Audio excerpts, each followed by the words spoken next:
हमर प्रिय देशवासी लोकनि नमस्कार। पछिला दिन जे बात हमरा सभक ध्यान आकर्षित केलक ओ अछि चीता। चीता सब पर बात करबा लेल बहुत रास मैसेजेज आयल अछि। ओ खाहे उत्तर प्रदेशक अरुण कुमार गुप्ता जी होथि वा फिर तेलंगाना केर एन रामचंद्रन रघुराम जी, गुजरातक राजन जी होथि वा फिर दिल्लीक सुब्रत जी। देशक कोन कोन सँ लोक सब भारत में चीताक घुरवा पर प्रसन्नता व्यक्त केलनि अछि। 130 करोड़ भारतवासी प्रसन्न छथि, गर्व सँ भरल छथि। ई अछि भारतक प्रकृति प्रेम। एहि द लोक सभक एकटा कॉमन प्रश्न यह अछि जे मोदी जी हमरा लोकन के चीता के देखबाक अवसर कखन भेटत। संगी लोकनि, एकटा टास्क फोर्स बनल अछि। ई टास्क फोर्स चीता सभक मॉनिटरिंग करत आ ई देखत जे एतय केर वातावरण में ओ कते घुलि मिल सकला अछि। एही आधार पर किछु मास बाद कोनो निर्णय लेल जायत आ तखन अहाँ चीता सबकेँ देखि सकब। मुदा तावत धरि हम अहाँ सबकेँ किछु काज सौंपि रहल छी। एहि लेल माई गॉव केर प्लेटफॉर्म पर एकटा कंपटीशन आयोजित कयल जायत, जाहिमे लोक सबसँ हम किछु चीज शेयर करबाक आग्रह करै छी।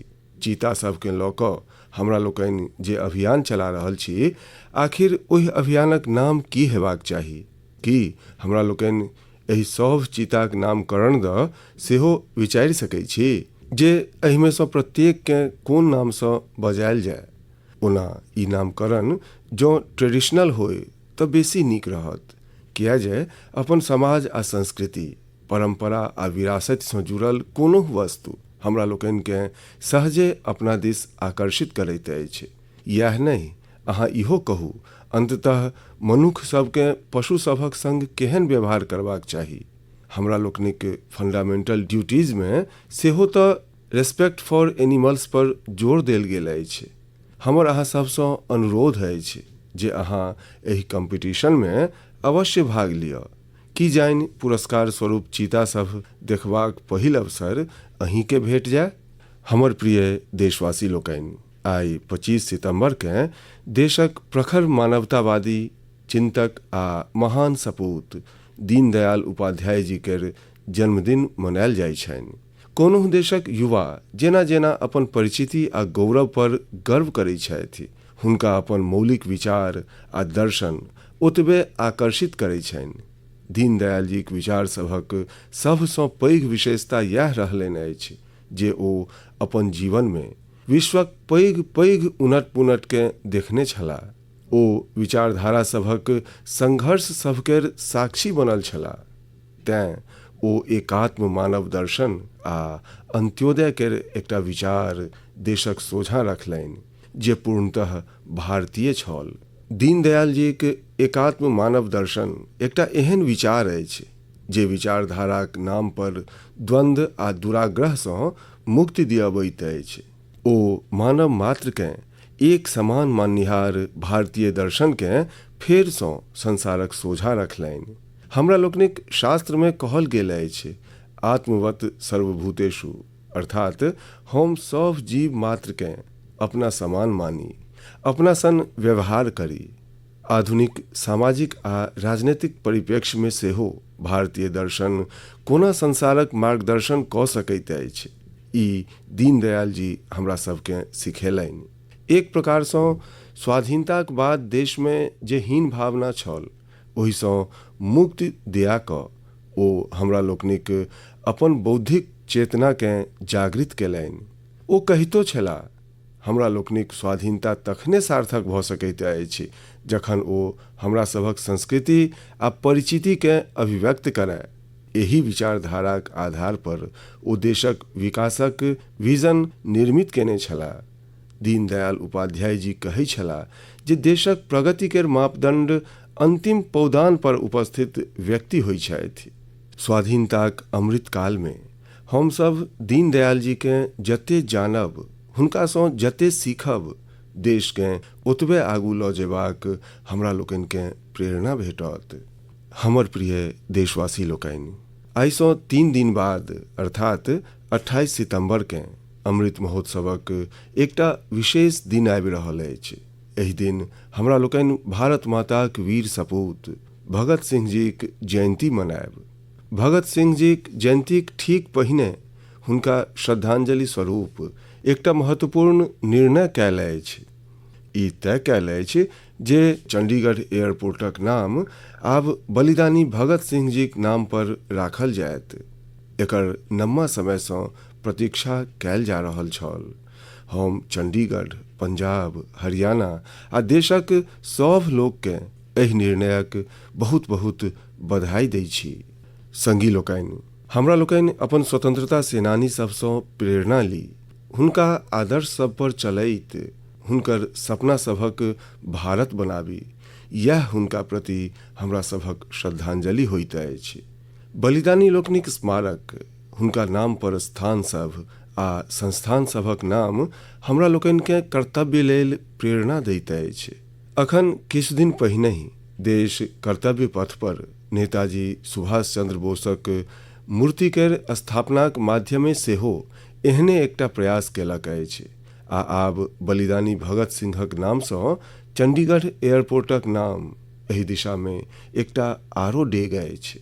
हम चाहब अमृत महोत्सवमे हमरा लोकनि जाहि प्रकारे स्वतंत्रता सेनानी लोकनिसँ जुड़ल विशेष अवसर सब पर सेलिब्रेट कऽ रहल छी, ओही प्रकारे 28 सितंबरकेँ सेहो प्रत्येक युवा किछु नव प्रयास अवश्य करी।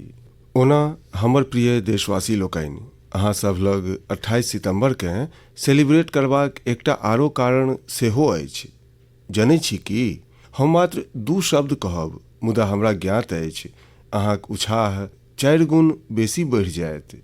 ई 2 शब्द अछि सर्जिकल स्ट्राइक। बढ़ि गेल ने उत्साह?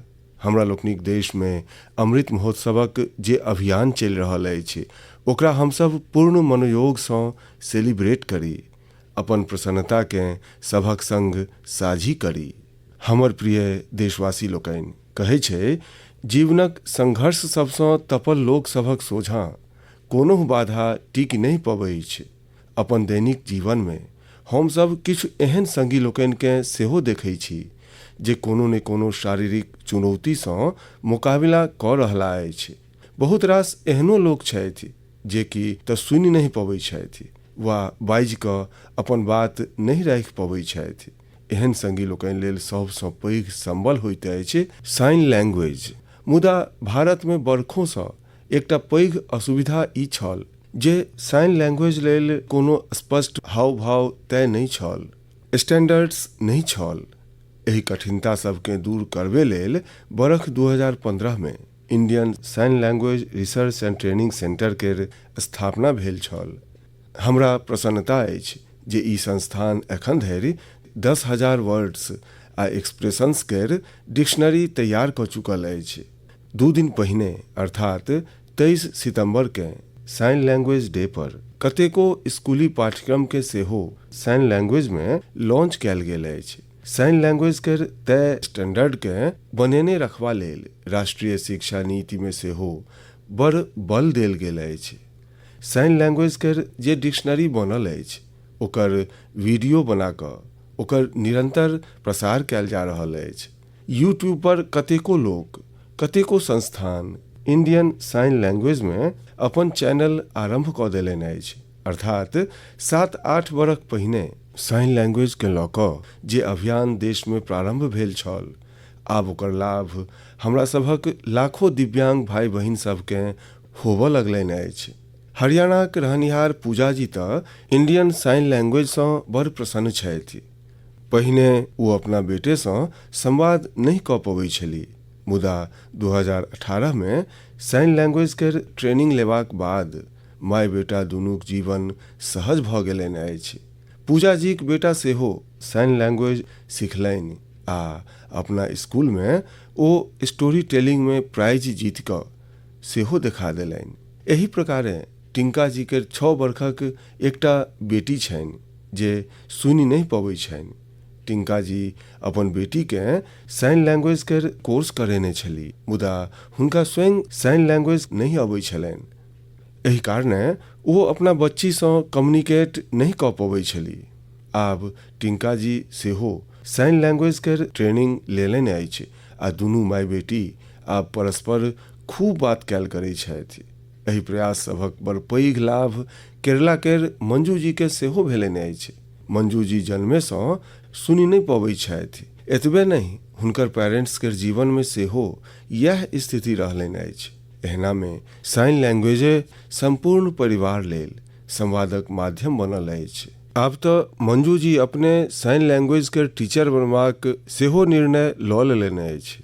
संगी लोकनि, हम एहि मोनक बात में एहि दुआरे सेहो चर्च कऽ रहल छी जाहिसँ इंडियन साइन लैंग्वेज के लऽ कऽ अवेयरनेस बढ़े। एहिसँ हमरा लोकनि अपन दिव्यांग संगी लोकनिक बेसी सँ बेसी सहयोग कऽ सकब। भाई आ बहिन लोकनि, किछु दिन पहिने हमरा ब्रेल में लिखल हेमकोश केर एकटा कॉपी सेहो भेटल अछि। हेमकोश असमी भाषाक सबसँ पुरान डिक्शनरीज में सँ एक अछि। ई 19वीं शताब्दी में तैयार कैल गेल छल। एकर संपादन प्रख्यात भाषाविद हेमचंद्र बरुआ जी केने छलाह। हेमकोशक ब्रेल एडिशन लगभग 10,000 पृष्ठक अछि आ ई 15 वॉल्यूम्स सँ सेहो बेसी में प्रकाशित होबऽ जा रहल अछि।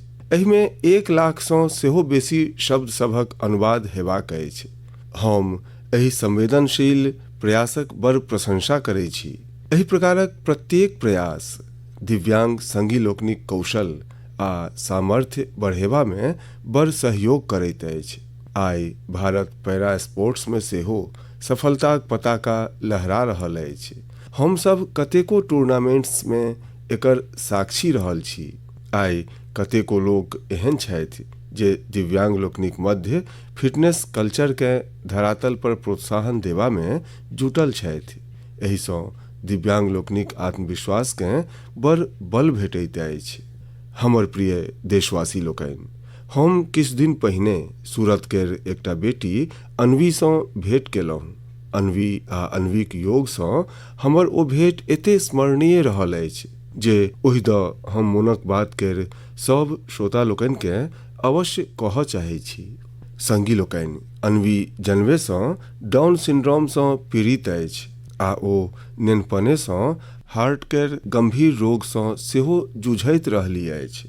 जखन ओ मात्र 3 मासक छली तखने ओकरा ओपन हार्ट सर्जरी सँ सेहो गुजरऽ पड़लै। एहि सब कठिनताक बादो ने तो अन्वी आ ने हुनक माता पिता कखनो हार मानलनि। अन्वीक माता पिता डाउन सिंड्रोम द पूरा जनतब एकत्र केलनि आ फेर तय केलनि जे अन्वीक आन सब पर निर्भरता के कम कोना करता। ओ अन्वी के पानीक गिलास कोना उठाएब, जूताक फीता के कोना बांधब, कपड़ा सभक बुट्टम कोना लगाएब, एहन छोट छोट चीज सब सिखाएब आरंभ केलनि। कोन वस्तुक स्थान कतऽ अछि, कोन नीक आदत सब होइत अछि, ई सब किछु बड़ धैर्यक संग ओ अन्वी के सिखेबाक प्रयास केलनि। बेटी अन्वी जाहि प्रकारे सिखबाक इच्छा शक्ति दिखेलक, अपन प्रतिभा दिखेलक, ओहिसँ हुनका माता पिता के सेहो बड़ हौस भेटलनि। ओ अन्वी के योग सिखबा लेल प्रेरित केलनि। संकट एते गंभीर छल जे अन्वी अपन 2 पैर पर सेहो ठाढ़ नहीं भऽ पबै छली। एहन परिस्थिति में हुनकर माता पिताजी अन्वी के योग सिखबा लेल प्रेरित केलनि। पहिल बेर जखन ओ योग सिखेनिहार कोच लग गेली तऽ ओहो बड़ दुविधा में छली जे की ई निश्चल बच्ची योग कऽ सकत। मुदा कोच के सेहो प्रायः एकर अनुमान नहीं छलनि जे अन्वी कोन माटिक बनल अछि। ओ अपना मायक संग योग अभ्यास करऽ लगली आ आब तऽ ओ योग में एक्सपर्ट भऽ चुकल छथि। अन्वी आइ देश भरिक कॉम्पिटिशन्स में भाग लैत अछि आ मेडल जीतैत अछि। योग अन्वी के नव जीवन दऽ देलक। अन्वी योग के आत्मसात कऽ जीवन के आत्मसात केलक। अन्वीक माता पिता हमरा कहलनि जे योग सँ अन्वीक जीवन में अद्भुत परिवर्तन देखबा लेल भेटल अछि। आब ओकर सेल्फ कॉन्फिडेंस कमाल केर भऽ गेल छैक। योग सँ अन्वीक फिजिकल हेल्थ में सेहो सुधार भेलै अछि आ दवाई सभक आवश्यकतो कम होइत चलि जा रहल छै। हम चाहब जे देश विदेश में उपस्थित मोनक बात के श्रोता अन्वी के योग सँ भेल लाभ के वैज्ञानिक अध्ययन क सकैथि। हमरा लगैत अछि जे अन्वी एकटा नीक केस स्टडी अछि जे योगक सामर्थ्य के जांचब परखऽ चाहै छी। एहन वैज्ञानिक लोकनि के आगू आबि कऽ अन्वीक एहि सफलता पर अध्ययन कऽ कऽ योगक सामर्थ्य सँ संसार के परिचित करेबाक चाही। एहन कोनो रिसर्च संसार भरि में डाउन सिंड्रोम सँ पीड़ित नेना लोकनि के बड़ सहयोग कऽ सकैत अछि। संसार आब एहि बात के स्वीकार कऽ चुकल अछि जे फिजिकल आ मेंटल वेलनेस लेल योग बड़ बेसी प्रभावी अछि। विशेष कऽ डायबिटीज आ ब्लड प्रेशर सँ जुड़ल कठिनता सब में योग सँ बड़ सहयोग भेटैत अछि। योग केर एहने शक्ति के देखैत 21 जून के संयुक्त राष्ट्र अंतर्राष्ट्रीय योग दिवस मनाएब तय केने अछि। आब यूनाइटेड नेशन संयुक्त राष्ट्र भारतक एकटा आरो प्रयास के रिकॉग्नाइज केलक अछि, ओकरा सम्मानित केलक अछि। ई प्रयास अछि बरख 2017 में आरंभ कैल गेल इंडिया हाइपरटेंशन कंट्रोल इनिशिएटिव। एकरा अंतर्गत ब्लड प्रेशर के कठिनता सबसँ जूझि रहल लाखों लोकक उपचार सरकारी सेवा केंद्र सब में कैल जा रहल छनि। जाहि प्रकारे ई इनिशिएटिव अंतर्राष्ट्रीय संस्था सभक ध्यान अपना दिस झिकलक अछि ओ अभूतपूर्व अछि। हमरा सब लेल उत्साह बढ़ाबऽ वाला बात अछि जे जाहि लोक सभक उपचार भेलनि अछि ओहि में सँ लगभग आधा के ब्लड प्रेशर कंट्रोल में छनि। हम एहि इनिशिएटिव लेल काज केनिहार ओहि सब लोक के बहुत बहुत बधाई दै छी जे अपन अथक परिश्रम सँ एकरा सफल बनेलनि। संगी लोकनि, मानव जीवनक विकास यात्रा निरंतर पानि सँ जुड़ल अछि, चाहे ओ समुद्र होय, नदी होय वा पोखरि होय। भारतक सौभाग्य छै जे लगभग 7,500 किलोमीटर सँ बेसी नम्मा कोस्ट लाइन के कारणे हमरा लोकनिक समुद्र सँ संबंध अखंड रहल अछि। ई तटीय सीमा कतेको राज्य आ द्वीप सब सँ भऽ कऽ जाइत अछि। भारतक फराक फराक समुदाय सब आ विविधता सँ भरल संस्कृति के एतऽ फरैत फुलाइत देखल जा सकैत अछि। एतबे नहीं, एहि तटीय क्षेत्र सभक भोजन भात लोक सबके बेस आकर्षित करैत अछि। मुदा एहि मजगर बात सभक संगहि एकटा दुखद पक्ष सेहो अछि।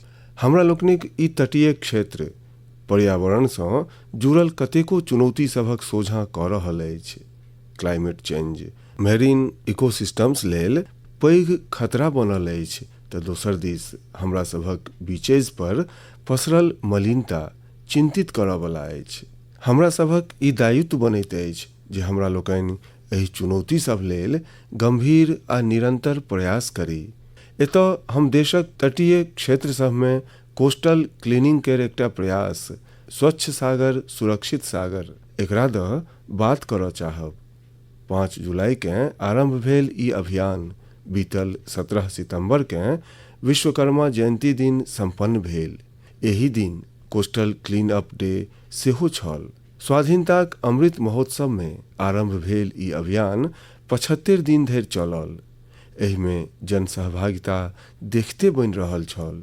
एहि प्रयास सभक क्रम में पूरा 2.5 मास धरि स्वच्छताक अनेक कार्यक्रम देखबा लेल भेटल। गोवा में एकटा नम्मा ह्यूमन चेन बनायल गेल। काकीनाडा में गणपति विसर्जनक क्रम में लोक सबके प्लास्टिक सँ होबऽ वाला क्षति द जनतब देल गेलनि। एनएसएस के लगभग 5,000 युवा संगी लोकनि त 30 टन सँ बेसी प्लास्टिक एकत्र केलनि। ओडिशा में 3 दिनक भीतर 20,000 सँ बेसी स्कूली छात्र प्रण लेलनि जे ओ अपना संगहि परिवार आ लग पासक लोक सबके सेहो स्वच्छ सागर आ सुरक्षित सागर लेल प्रेरित करता। हम ओहि सब लोक के बधाई देबऽ चाहब जे एहि अभियान में भाग लेलनि। इलेक्टेड ऑफिशियल्स विशेष कऽ नगर सभक मेयर आ गाम सभक सरपंच लोकनि सँ जखन हम संवाद करै छी तऽ ई आग्रह अवश्य करै छी जे स्वच्छता सन प्रयास सब में लोकल कम्युनिटीज आ लोकल ऑर्गेनाइजेशंस के सम्मिलित करैथि, इनोवेटिव ढंग अपनाबैथि। बेंगलुरु में एकटा टीम अछि यूथ फॉर परिवर्तन। पिछला 8 बरखसँ ई टीम स्वच्छता आ दोसर सामुदायिक गतिविधि सबके लऽ कऽ काज कऽ रहल अछि। हुनकर मोटो एकदम क्लियर छनि, स्टॉप कंप्लेनिंग, स्टार्ट एक्टिंग। ई टीम अखन धरि नगर भरिक 370सँ बेसी स्थान पर सौंदर्यीकरण केलक अछि। प्रत्येक स्थान पर यूथ फॉर परिवर्तन के अभियान 100सँ 150 नागरिक के जोड़लक अछि। प्रत्येक रवि के ई कार्यक्रम भिनसर आरंभ होइत अछि आ दुपहर धरि चलैत अछि। एहि कार्य में कुरकुट तऽ हटायले जाइत अछि, देवाल सब पर पेंटिंग आ आर्टिस्टिक स्केचेज बनेबाक काज सेहो होइत अछि। कतेको स्थान पर तऽ अहाँ प्रसिद्ध व्यक्तित्व सभक स्केचेज आ हुनकर इंस्पिरेशनल कोट्स सेहो देख सकै छी। बेंगलुरु के यूथ फॉर परिवर्तन के प्रयास सभक बाद हम अहाँके मेरठ के कबाड़सँ जुगाड़ अभियान द सेहो कहऽ चाहै छी। ई अभियान पर्यावरणक सुरक्षाक संग संग नगरक सौंदर्यीकरणसँ सेहो जुड़ल अछि। एहि अभियानक विशेष बात इहो अछि जे एहिमे लोहाक स्क्रैप, प्लास्टिकक वेस्ट, पुरना टायर आ ड्रम सन व्यर्थ भऽ चुकल वस्तु सभक प्रयोग कयल जाइत अछि। कम खर्चा में सार्वजनिक स्थल सभक सौंदर्यीकरण कोना होय, ई अभियान एकरो एकटा दृष्टांत अछि। एहि अभियानसँ जुड़ल सब लोकक हम हृदयसँ प्रशंसा करै छी। हमर प्रिय देशवासी लोकनि, एहि समय देश में चारू दिस उत्सव केर चहल पहल अछि। काल्हि नवरात्रिक पहिल दिन अछि। एहि में हमरा लोकनि देवीक पहिल स्वरूप माता शैलपुत्रीक उपासना करब। एतयसँ 9 दिनक नियम संयम आ उपास, फेर विजयादशमीक पर्व सेहो हैत। अर्थात एक प्रकारसँ देखी तऽ हमरा लोकनि पाएब जे हमरा सभक पाबनि सबमे आस्था आ आध्यात्मिकताक संग संग कतेको गंभीर संदेश सेहो नुकायल अछि। अनुशासन आ संयमसँ सिद्धिक प्राप्ति आ ओकर बाद विजयक पर्व, यह तऽ जीवन में कोनो लक्ष्य के प्राप्त करबाक मार्ग होइत अछि। दशमीक बाद धनतेरस आ दियाबातीक सेहो पाबनि आबऽ वाला अछि। संगी लोकनि, बीतल बरखसँ हमरा लोकनिक पाबनिक संग देशक एकटा नव संकल्प सेहो जुड़ि गेल अछि। अहाँ सब जनै छी ई संकल्प अछि वोकल फॉर लोकल केर। आब हमरा लोकनि पाबनि केर आनंद में अपन लोकल कारीगर सबके, शिल्पी सबके आ व्यापारी लोकनि के सेहो सम्मिलित करै छी। आबऽ वाला 2 अक्टूबर के बापूक जयंतीक अवसर पर हमरा लोकनि के एहि अभियान के आरो तीव्र करबाक संकल्प लेबाक अछि। खादी, हैंडलूम, हैंडीक्राफ्ट एहि सबटा प्रोडक्टक संग संग लोकल सामान अवश्य कीनी। अंततः एहि पाबनि तिहारक असल आनंद सेहो तखन अछि जखन प्रत्येक गोटे एहि पाबनि तिहारक हिस्सा बनथि। तें स्थानीय प्रोडक्टक काजसँ जुड़ल लोक सबके हमरा सबके सपोर्ट सेहो करबाक अछि। एकटा नीक ढंग ई अछि जे पाबनि तिहारक समय हमरा लोकनि जे गिफ्ट करी ओहिमे एहि प्रकारक प्रोडक्ट सम्मिलित करी। एहि समय ई अभियान एहू दुआरे विशेष अछि किया जे स्वाधीनताक अमृत महोत्सवक क्रम में हमरा लोकनि आत्मनिर्भर भारतक सेहो लक्ष्य लऽ कऽ चलल छी, जे उचित अर्थ में स्वाधीनताक प्रेमोन्मत्त लोकनि के एकटा असल श्रद्धांजलि हैत। तें हमर अहाँसँ निवेदन अछि जे एहि बेर खादी, हैंडलूम वा हैंडीक्राफ्ट एहि प्रोडक्ट के किनबाक अहाँ सबटा रिकॉर्ड तोड़ि दी।